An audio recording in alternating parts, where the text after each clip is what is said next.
Hi friends, welcome back to my channel. ಎಲ್ಲರೂ ಹೇಗಿದ್ದೀರಾ? I hope ಎಲ್ಲರೂ ಚೆನ್ನಾಗಿದ್ದೀರಾ ಅಂತ ಭಾವಿಸ್ತಾ ವಿಡಿಯೋನ ಸ್ಟಾರ್ಟ್ ಮಾಡ್ತಾಯಿದ್ದೀನಿ ಫ್ರೆಂಡ್ಸ್. ಇವತ್ತಿನ ವಿಡಿಯೋದಲ್ಲಿ ನಾನೊಂದು ವಿಡಿಯೋನ ಅಪ್ಲೋಡ್ ಮಾಡಿದೆ ಫ್ರೆಂಡ್ಸ್. ಯಾವ ರೀತಿ ಅಸೈನ್ಮೆಂಟ್ನ ಅಪ್ಲೋಡ್ ಮಾಡೋದು ಅಂತ.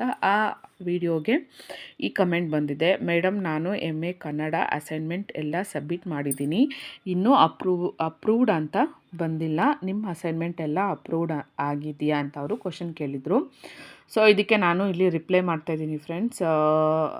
ಏನಂತಂದರೆ, ಈ month February 28 last submission date ಇದೆ ಫ್ರೆಂಡ್ಸ್ ನನ್ನ ಅಸೈನ್ಮೆಂಟ್ಗೆ. ನಾನು ಆಲ್ರೆಡಿ ಫೆಬ್ರವರಿ ಫಸ್ಟ್ ವೀಕಲ್ಲಿ ಅಂತಂದರೆ 10ನೇ ತಾರೀಕು ಒಳಗಡೆ ನಾನು ಆಲ್ಮೋಸ್ಟ್ ನಂದೆಲ್ಲ ಅಸೈನ್ಮೆಂಟ್ನೆಲ್ಲ ನಾನು ಕೂಡ ಸಬ್ಮಿಟ್ ಮಾಡಿದ್ದೀನಿ. ಅದು ಕೂಡ ನಿಮ್ಮ ಜೊತೆ ನಾನು ಶೇರ್ ಮಾಡಿದ್ದೀನಿ, ಯಾವ ರೀತಿ ಸಬ್ಮಿಟ್ ಮಾಡೋದು ಮತ್ತು ಯಾವ ರೀತಿ PDF ಆಗಿ ಕನ್ವರ್ಟ್ ಮಾಡೋದು ಅಂತ ಹೇಳಿದ್ದೀನಿ. ಯಾರು ಆ ವಿಡಿಯೋನ ನೋಡಿಲ್ಲ ದಯವಿಟ್ಟು ನೋಡಿ ಅಂತ ರಿಕ್ವೆಸ್ಟ್ ಮಾಡ್ಕೋತೀನಿ. ಈ ವಿಡಿಯೋ ತುಂಬ ನನಗೆ ಅವರು ನೋಡಿ ಕೇಳಿದ್ದಾರೆ ಅಂತ ಅನಿಸ್ತು ಫ್ರೆಂಡ್ಸ್. ಅದಕ್ಕೋಸ್ಕರ ನಾನು ಅವ್ರಿಗೋಸ್ಕರ ಇದನ್ನು ರಿಪ್ಲೈ ಮಾಡ್ತಾಯಿದ್ದೀನಿ. ಇದು ಕೂಡ ಕೆಲವರಿಗೆ ಇದು ಯೂಸ್ಫುಲ್ ಆಗಿರುತ್ತೆ. ಸೊ ಏನಂತಂದರೆ, ಎಲ್ಲನೂ ಗೊತ್ತಿರುತ್ತೆ ಅಂತ ಹೇಳೋಕ್ಕಾಗೋದಿಲ್ಲ ಫ್ರೆಂಡ್ಸ್. ಕೆಲವೊಂದು ನಮ್ಗೆ ಕೂಡ ಗೊತ್ತಿರೋದಿಲ್ಲ, ನಾವು ಕೂಡ ಕೆಲವೊಂದು ವೀಡಿಯೋಗಳನ್ನ ಸರ್ಚ್ ಮಾಡಿನೇ ತಿಳ್ಕೊಬೇಕಾಗತ್ತೆ. ಅದೇ ರೀತಿ ಇದನ್ನು ಕೂಡ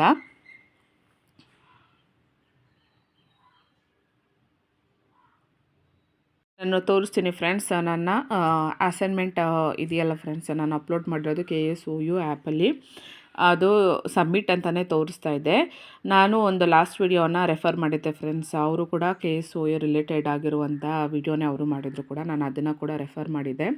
ಇಲ್ಲಿ ನೋಡ್ಬೋದು, ಅಸೈನ್ಮೆಂಟ್ ಅಕ್ನಾಲಜ್ಮೆಂಟ್ ಅಂತ ಇದೆ. ನೀವು ಅದ್ರ ಮೇಲೆ ಕ್ಲಿಕ್ ಮಾಡಿದಾಗ ಇಲ್ಲಿ ನಾವು ಯಾವ್ಯಾವ ಅಸೈನ್ಮೆಂಟ್ಗಳನ್ನು ಸಬ್ಮಿಟ್ ಮಾಡಿದರೆ ಇಲ್ಲಿ ನೋಡ್ಬೋದು. ನನಗೆ 6 ಸಬ್ಜೆಕ್ಟ್ ಇದೆ. 6 ಸಬ್ಜೆಕ್ಟು ಕೂಡ ನಾನು ಸಬ್ಮಿಟ್ ಮಾಡಿದ್ದೀನಿ.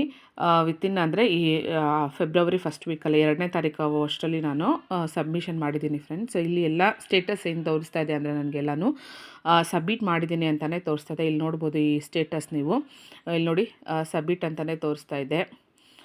ಸೊ ಇದೆಲ್ಲ ಫುಲ್ಲು ಕೂಡ ನನಗೆ ಸಬ್ಮಿಟ್ ಅಂತಲೇ ತೋರಿಸ್ತಾ ಇದೆ ಫ್ರೆಂಡ್ಸ್. ನೆಕ್ಸ್ಟು ಏನಂತ ಒಂದು ನಿಮಿಷ. ನೆಕ್ಸ್ಟು ಅದು ಕರೆಕ್ಷನ್ ಆಗಿದ ತಕ್ಷಣ ಇಲ್ಲಿ ಸಬ್ಮಿಟೆಡ್ ಅಂತ ತೋರಿಸ್ತಾ ಇದೆಯಲ್ವ ಫ್ರೆಂಡ್ಸ್. ಇಲ್ಲಿ ಇದು ಏನಾಗುತ್ತೆ ಅಂತಂದರೆ, ಇಲ್ಲಿ ಸಬ್ಮಿಟ್ ಅಂತ ತೋರಿಸ್ತಾ ಇದೆಯಲ್ವಾ, ಈ ಸಬ್ಮಿಟ್ ಅಂತ ತೋರಿಸ್ತಾ ಇರೋದು ಫುಲ್ಲು ಅಪ್ರೂವ್ಡ್ ಅಂತ ಬರುತ್ತಂತೆ ಫ್ರೆಂಡ್ಸ್. ಅಲ್ಲಿ ಅಕ್ನಾಲಜ್ಮೆಂಟಲ್ಲಿ ಸಬ್ಮಿಟೆಡ್ ಅಂತಲೇ ಬರುತ್ತೆ. ಇಲ್ಲಿ ಈ ಅಸೈನ್ಮೆಂಟಲ್ಲಿ ನಾವು ಸಬ್ಮಿಟ್ ಮಾಡಿರೋದು ಇರುತ್ತಲ್ಲ ಫ್ರೆಂಡ್ಸ್, ಇಲ್ಲಿ ಸಬ್ಮಿಟೆಡ್ ಜಾಗದಲ್ಲಿ ಅಪ್ರೂವಲ್ ಅಂತ ಬರುತ್ತಂತೆ ಫ್ರೆಂಡ್ಸ್. ಗೊತ್ತಾಯ್ತಾ ನಾನು ಹೇಳೋದು? ನಿಮ್ಗೆ ಅರ್ಥ ಆಗಿದೆ ಅಂತ ಅನಿಸುತ್ತೆ. ಇಲ್ಲಿ ಸಬ್ಮಿಟೆಡ್ ಅಂತ ಬರುತ್ತೆ. ಅವರು ಕೂಡ ವೆಯ್ಟ್ ಮಾಡಬೇಕಾಗುತ್ತೆ ಫ್ರೆಂಡ್ಸ್. ಯಾಕಂತಂತಂದರೆ, ಅಸೈನ್ಮೆಂಟ್ ಲಾಸ್ಟ್ ಡೇಟ್ ಬಂದು ಇಲ್ಲಿ ನೋಡ್ಬೋದು ನೀವು, ಲಾಸ್ಟ್ ಡೇಟ್ ಬಂದು 2025/2/28 ಅಂತ ಇದೆ ಅಲ್ವಾ ಫ್ರೆಂಡ್ಸ್. ಸೊ ಅದಕ್ಕೆ ಈ 28ನೇ ತಾರೀಕು ಆದಮೇಲೆ ಅವರು ನಮ್ಮ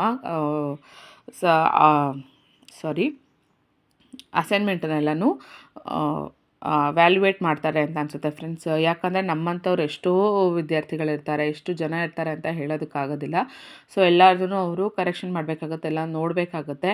ಸೊ ಅಲ್ಲಿ ನಮಗೆ ಇಲ್ಲಿ ಎಷ್ಟು ಮಾರ್ಕ್ಸ್ ಬಂದಿದೆ ಅಂತ ನಮಗೆ ಗೊತ್ತಾಗೋದಿಲ್ಲ. ಅವರು ಕರೆಕ್ಷನ್ ಮಾಡಿದ ಅಪ್ರೂವ್ಡ್ ಅಂತ ಗೊತ್ತಾಗುತ್ತೆ ಅಷ್ಟೇ.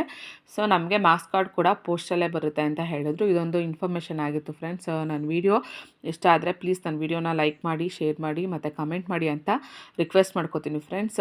ನಿಮ್ಮ ಫ್ರೆಂಡ್ಸ್ ಯಾರಾದರೂ ಈ ರೀತಿ ಡಿಸ್ಟೆನ್ಸ್ ಎಜುಕೇಷನಲ್ಲಿ ಓದ್ತಾ ಇದ್ದರೆ, ಅಂದರೆ ಓಪನ್ ಯೂನಿವರ್ಸಿಟಿಯಲ್ಲಿ ಓದ್ತಾ ಇದ್ದರೆ, ಅವ್ರಿಗೆ ಈ ವಿಡಿಯೋಗಳು ಯೂಸ್ಫುಲ್ ಆಗಿರುತ್ತೆ ಫ್ರೆಂಡ್ಸ್. ದಯವಿಟ್ಟು ಇಂಥ ವಿಡಿಯೋಗಳನ್ನ ಶೇರ್ ಮಾಡಿದಾಗ ಅವ್ರಿಗೂ ಕೂಡ ಇನ್ಫಾರ್ಮೇಷನ್ನು ಸಿಗುತ್ತೆ ಅನ್ನೋದು ನನ್ನ ಅಭಿಪ್ರಾಯ ಫ್ರೆಂಡ್ಸ್.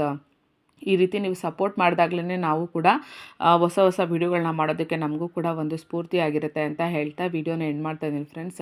ಯಾರು ನನ್ನ ಚಾನಲ್ನ ಸಬ್ಸ್ಕ್ರೈಬ್ ಮಾಡ್ತಾ ನೋಡ್ತಾ ಇದ್ದಾರೆ ದಯವಿಟ್ಟು ಸಬ್ಸ್ಕ್ರೈಬ್ ಮಾಡ್ಕೊಳ್ಳಿ ಅಂತ ಕೇಳ್ಕೊತೀನಿ. Thank you so much for watching.